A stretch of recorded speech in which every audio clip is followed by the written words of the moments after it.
The 9th chapter of Eliabe's journey began not with movement, but with waiting. The morning after he left the silent valley, he awoke before the sun, his heart heavy with thoughts he could not yet shape into words.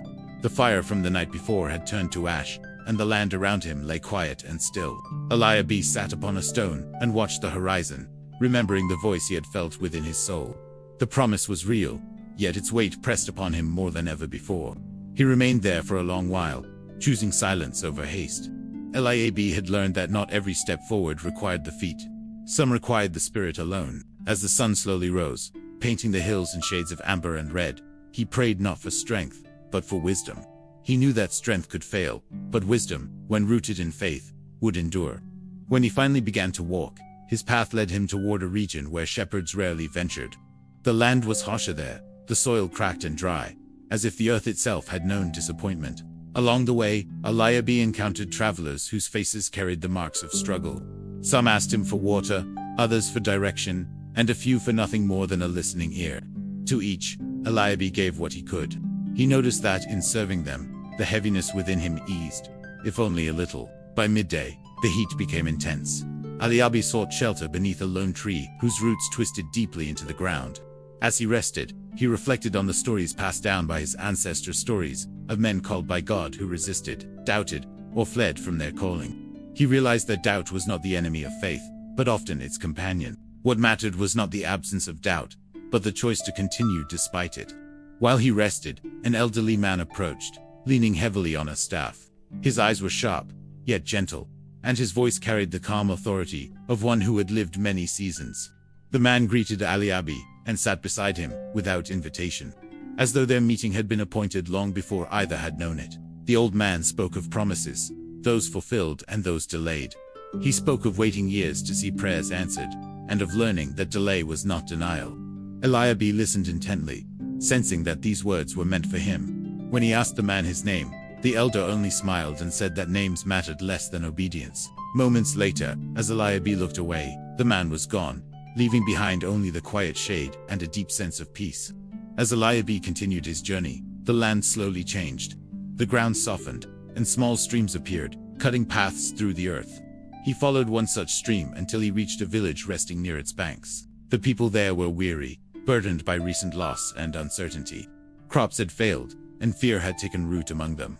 Eliabe did not announce himself, nor did he claim authority. Instead, he worked alongside them, drawing water, repairing fences, and tending animals. At night, he listened to their stories by firelight.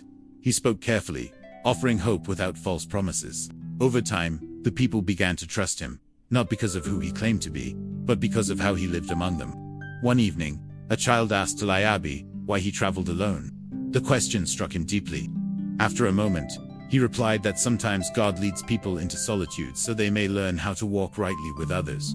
The child nodded, as if understanding far more than expected. During his days in the village, Eliabe felt the promise within him grow clearer. He realized that leadership was not a distant destiny waiting to arrive, but a daily choice made in small, unseen moments. Each act of kindness, each word spoken in truth, shaped the path ahead. On the 7th day, dark clouds gathered unexpectedly. A fierce storm swept through the region, threatening the village. The people panicked, unsure how to protect what little they had.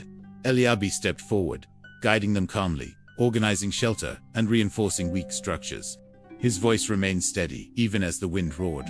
In that moment, he did not feel powerful, only faithful. When the storm passed, the village stood battered but intact.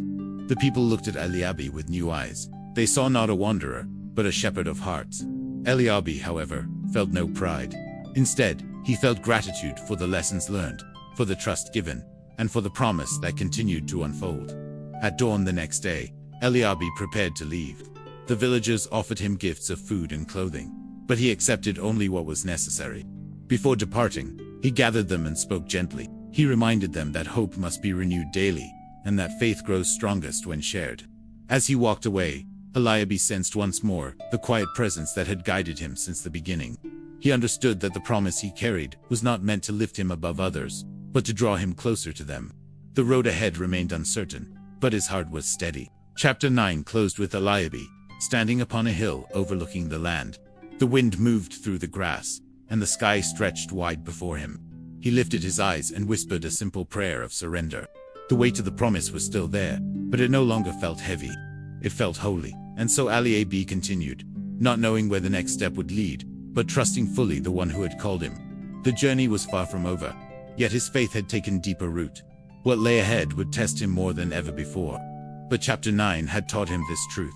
The promise is carried not by might, but by a willing heart. Subscribe to the channel so you don't miss the next videos, and leave a like. Thank you.